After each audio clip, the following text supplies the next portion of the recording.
Hello and welcome to 4P at CC, the perpetually paralyzed puppet players, brought to you by Barbara Bush at Cypress Creek, a branch of the Harris County Public Library. This week we present to you...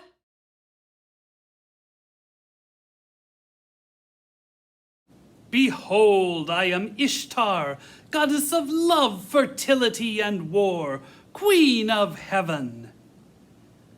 Why do people keep saying behold before introducing themselves? Also, who are you introducing yourself to? Oh, hello, Lugalbanda, god and shepherd, third king of the dynasty of Uruk, one of the fathers of Gilgamesh. I don't know. Saying behold just makes me feel important. You call yourself Queen of Heaven, and you need to make yourself feel more important? Hush now. I don't want the audience to learn about my raging imposter syndrome. Anyway, I'm sitting here being the goddess of love, and yet I'm not currently in love with anybody. Can you think of anyone? Well, my child Gilgamesh is the greatest of warriors, undefeated in battle, marvelously strong, 2/3 god. Gilgamesh. Yes, Gilgamesh would make a fitting spouse. Thanks, Lugalbanda. Don't mention it. No, actually, seriously, don't mention it. I just realized what a terrible idea this was, and I don't want to be blamed for it. Oh, she's gone. She's gone. Behold, Gilgamesh! I am the goddess Ishtar. Today is your lucky day, because today I've decided to allow you, a lowly 1/3 mortal, to marry me. I shall harness for you a chariot made of lapis lazuli. What's lapis lazuli? You know, it's this blue metamorphic rock, sometimes used as a precious stone. Is that a practical thing to build chariots out of? It's not about being practical. That's the point. It's like nobody would actually be dumb enough to have a toilet made out of gold. Look, the point is, marry me. I'm way out of your league, so I'm frankly a bit insulted that you haven't technically said yes yet. Great Ishtar, I have ordered temples built in your honor. I would gladly sacrifice bread and grain and wine in your name. I have always honored you and will continue to honor you, but the thing is, I know what happens to those who marry you. You get bored of your first spouse, Tammuz, who you then sentenced to a life of constant wailing. Then you married that bird whose name escapes me. At the moment you were tired of that, you broke its wing. Lions and stallions you have married and then destroyed. And then there was that shepherd who you married and then turned into a wolf when you got bored.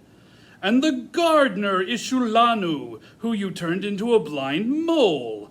Why would I expect any different? If I marry you, then you will eventually grow bored with me, and I too shall be struck low.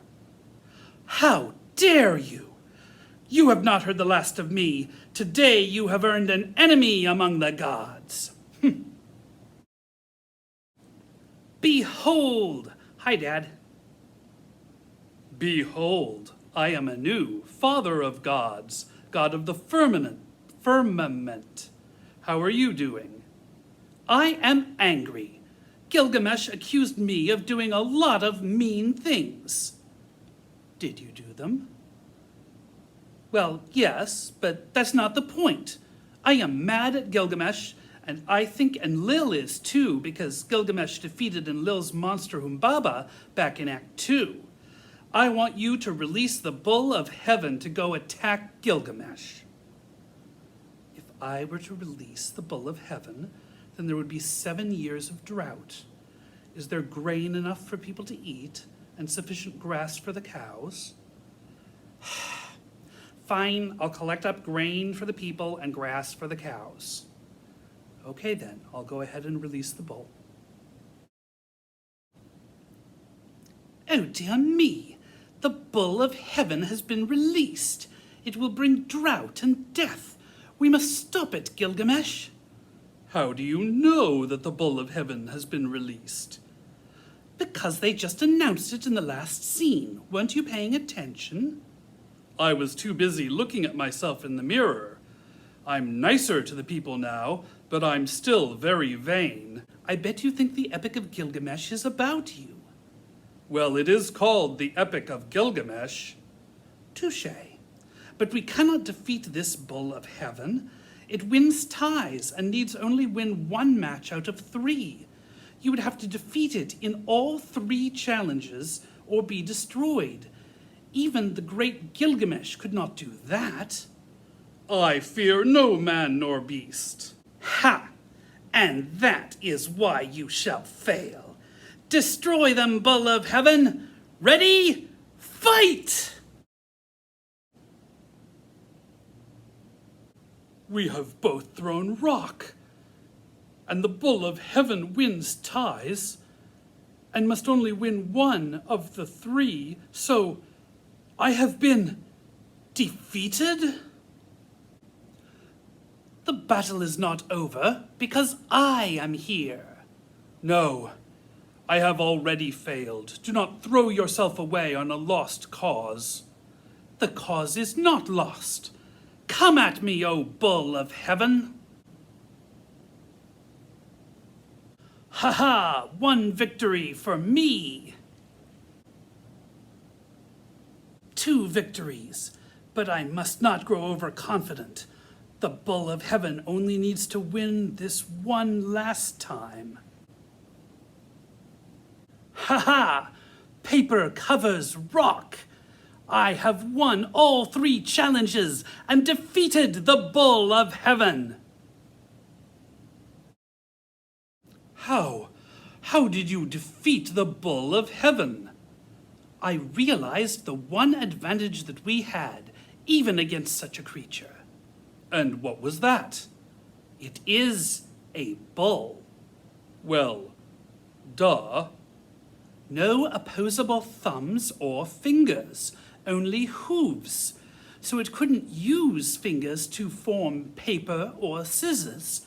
The hooves could only throw rock, so I just had to throw paper.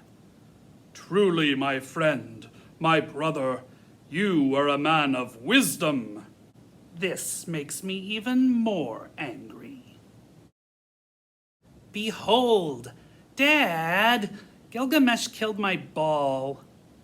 Well, you did send the bull out to kill Gilgamesh. Behold, I, Enlil, god of the earth, of the wind and air, sender of the great flood, am also very angry at Gilgamesh. We, the gods, must strike Gilgamesh dead for his belligerence. Well, I mean, that kind of feels like moving the goalposts in the middle of the game. Behold, what are goalposts? Behold, Anu, father of gods, you must not allow Gilgamesh to be killed out of petty vengeance. Behold, shut up, Shamash. We will not strike down Gilgamesh. But Dad, we shall not. Fine. Enkidu then. Enkidu destroyed the bull of heaven, and Enkidu helped to defeat Enlil's Humbaba, and Enkidu isn't even 2/3 God. Yeah, okay, fine. Ah, what a pleasant... Oh, I am slain. Oh, my brother, would that any other were taken from me. Oh, must I sit down on the threshold of the dead, and never again will I see my dear brother with mine eyes. Woe unto me! You there, wood of the gate, dull and insensible, witless, if I had known the conclusion, I should have raised up my axe and split you to pieces. Ah, if only some future king had fashioned you, let him obliterate my name and write his own, and the curse fall on him instead of Enkidu. Oh, I am hungry. Is there some more scenery around that I could chew on? My son, it might just be my imagination, but I can't help thinking you seem to be a little bit sad. Why should I not be sad? Despair is in my heart. My friend is fallen. So, what are you going to do now? I don't know. I guess I'll go on a quest to discover the secret of immortality. Will you find the secret? Will you bring it back to mankind? I will find it, but a snake will steal it from me. Oh, I have lost my friend, and now I will lose my chance at immortality. Not so. You yourself may not live forever, but your deeds shall be written on stone, and you shall be remembered for millennia to come. That is a kind of immortality. One day, you shall be featured in the puppet shows of 4P at CC. And truly, is that not the deepest wish of all people? Thank you for joining us today. We look forward to seeing you next time. Until then, keep on reading.